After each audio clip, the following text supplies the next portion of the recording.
ओम शांति। आज सुनते हैं प्यारे बाबा की 16 सितंबर की मुरली से दिल में छपने वाली गहराई की बातें। आज का मुरली मंथन हम मनमोहिनी वन बाबा के कमरे से कर रहे हैं। तो आपको सारे मधुबन की सैर करा रहे हैं, कभी कहाँ जहाँ जाना होता है सेवार्थ वहां से कर लेते हैं। अच्छा, आज की मुरली में कितना सुंदर गीत था, नई उम्र की कलियां। हाँ हाँ, कितनी तुम्हारे ऊपर है जिम्मेवारी बाबा है। तो वास्तव में ये उन बाबा की कन्याओं पे जिन पे बहुत बड़ी जिम्मेवारी है। आज बाबा ने कितना अच्छा कहा कि देखो बच्चे, पहले पहले तुम जब बाप आते हैं ना, तुम्हें कुछ देर साइलेंस में बैठना चाहिए, साइलेंस का दान देना चाहिए, अशरीरी हो जाना चाहिए। याद का, ये है याद का दान। फिर बाबा ने आज कहा कोई कोई बच्चे कांटे चुभोते रहते हैं। देखो बच्चे, काम का कांटा, क्रोध का कांटा, ये सब कांटे हैं ना, तो कांटे चुभोते हैं, ये तो ठीक नहीं है। बच्चे भूत की तरह प्रवेश कर जाते हैं। किसी में काम का भूत है, किसी में क्रोध का भूत है, किसी में लोभ का भूत है। बड़े अच्छे अच्छे घर की बच्चियां, हाँ, पर लोभवश कोई ना कोई मिठाई अच्छी देखी उठा लेते हैं। आदत है ना, कोई कोई की आदत होती है ना। एक टीवी में आया था, एक अरब खरबपति महिला है विदेश में, परंतु उसका एक चोरी का संस्कार है। ये भी एक संस्कार होता है ना, मतलब कि खुशी मिलती नहीं जब तक चोरी ना करे, सेटिस्फेक्शन नहीं होती। तो वो कोई ना कोई माल में कुछ ना कुछ चुरा के चुपचाप डाल के लाएगी, पैसे की कमी नहीं, और वो खरबोर। कई बार पकड़ी जाती है तो कोई नहीं, फाइन भर देती है 10 गुना। पर चोरी की हैबिट है, चोरी जो है वो नहीं छूटती, उसको बहुत समझा चुके हैं कहीं। तो बाबा कहते हैं ये संस्कार पुराने जन्म जन्मांतर के कैसे खत्म होंगे, ये योग बल से ही तो खत्म होंगे। तो इसलिए इन संस्कारों को खत्म करना है। बाबा ने आज कुंभ मेला, हाँ बच्चे देखो, 3 नदियों का मेला दिखाते हैं, तो ये भी कुंभ मेला है। आत्मा और परमात्मा का मंगल मिलन होता है, तो ये है सच्चा सच्चा कुंभ मेला। इसको संगम भी कहते हैं, संगम को ही कुंभ मेला कहते हैं। तुम इस वक्त बच्चे संगम पर हो, बाबा से आके मिलते हो। जन्म जन्मांतर तुम ढूंढते आए, कब मिलोगे कब मिलोगे रे बनवारी। अब वो बनवारी ने आप आन मिले हैं, हमें आके ढूंढ निकाला है। तो कितना ना उसके प्रति हमारा प्यार, कितना ना उसके प्रति रेस्पेक्ट होना चाहिए। खुशी में कितना ना झूमना चाहिए। बाबा ने कहा तुम मिले हो कल्प पहले, 5000 वर्ष पहले इसी नाम रूप में मिले थे, अब मिले हो और फिर मिलते रहोगे, कल्प कल्प फिर मिलते रहोगे। ये ड्रामा में नूंद है, इस ड्रामा की नूंद को कोई चेंज नहीं कर सकता। तो तुम बच्चों को विशेष जो है अब क्या करना है, बाबा ने कहा तुमको पवित्र रहना है। पवित्रता ही सुख शांति की जननी है। तुम बाबा का बनते हो, पवित्रता की प्रतिज्ञा करते हो, तो पवित्रता ही सुख शांति की जननी है। तुम्हारी अवस्था ऐसी होनी चाहिए जैसे देवताओं की। बाबा ने कहा कोई भी अवगुण नहीं होना चाहिए। अगर कोई भी घर में अवगुण नहीं, सारे प्राणियों में, सारी बहन भाइयों में, परिवार के मेंबरों में, तो समझो क्या है, समझो ये घर स्वर्ग है। बाबा ने कहा इसी को ही स्वर्ग कहा जाता। तुम्हारी अवस्था ऐसी होनी चाहिए।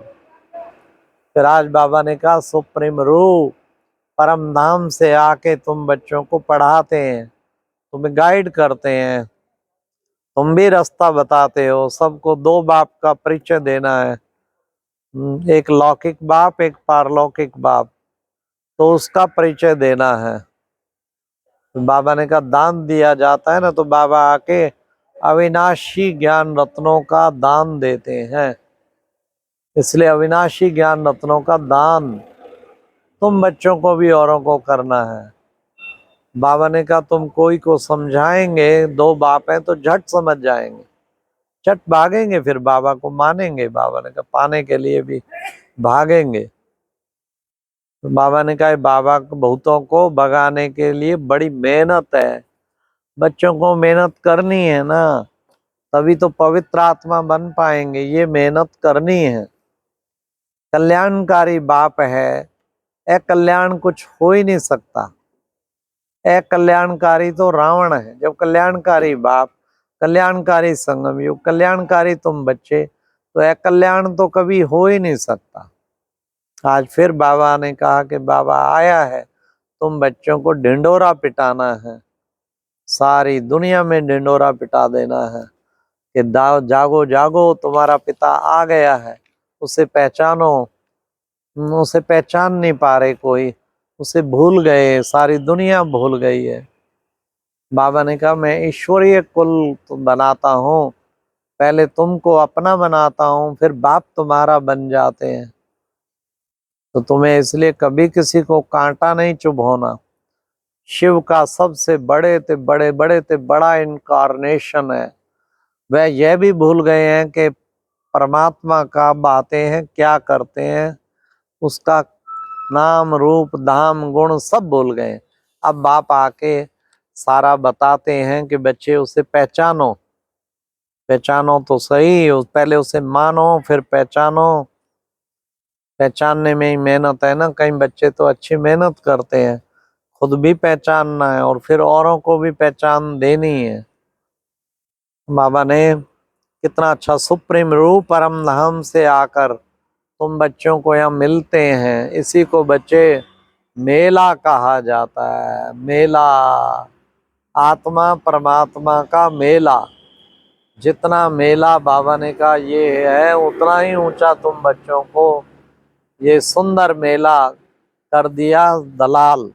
शिव बाबा ने आके सुंदर मेला बनाया है। फिर बाबा ने कहा कि बच्चे तुम बच्चों को अब क्या करना है। बाबा ने कहा तुम बच्चों को सब प्रकार के विकारों का त्याग करके एक बाप की याद में रहना है। चलते फिरते उठते बैठते घड़ी घड़ी अपने को याद दिलाना चाहिए कि हम ईश्वरीय गोद में हैं, हमारा कुल कितना ऊंचा है, हम ईश्वरीय कुल के हैं।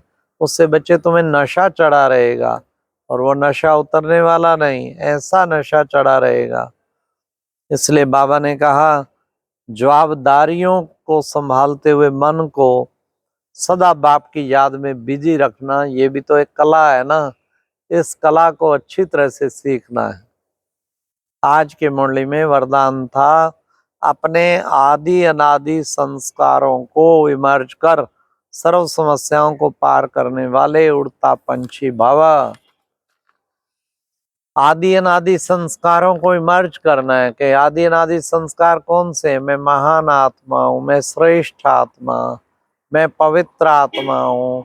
वो अपने आदि अनादि संस्कार में प्रेम स्वरूप हूँ, आनंद स्वरूप हूँ, शांत स्वरूप हूँ, शक्ति स्वरूप हूँ, पवित्र स्वरूप हूँ। तो ये अनादि आदि संस्कारों को इमर्ज करना है और फिर सब समस्याओं को पार करने वाला बनना है। तो उड़ता पंछी भवा, ऐसे उड़ता पंछी बन जाना है। हाँ, नीचे की बातें ना आए बुद्धि में, सदा ऊपर की बातें रहें, इसी को उड़ता पंछी कहेंगे ना। फिर बाबा ने कहा हर कदम में क्या करना है, कल्याण। हर कदम में कल्याण समझ, हर आत्मा को शांति की शक्ति का दान देना है। हर कदम में कल्याण, नुकसान हो जाए तो भी समझो कल्याण कि बाबा इन सब चीज़ों से अटैचमेंट हटा रहा है। कोई अपमान करे तो भी समझो कल्याण हो गया। क्या कल्याण हुआ कि भाई हमारे अंदर बाबा ने कितना सुंदर बताया, इसमें भी कल्याण है। हर बात में कल्याण समझने वाले कल्याणकारी बाप के बच्चे सदा खुशनुमा होते हैं। इसलिए कल्याणकारी खुद भी रहो, औरों के भी कल्याण की ही भावनाएं उठती रहें। कोई कितना बुरा करे तुम्हें अच्छी भावनाएं, शुभ भावनाएं, शुभ कामनाएं। जब तक ये नहीं होता तब तक समझ लो अंदर किचड़ा है, अभी भी विकार हैं, उनको निकालना है। अच्छा, ओम शांति। ये थी आज की मुरली से दिल में छपने वाली गहराई की बातें। ओम शांति।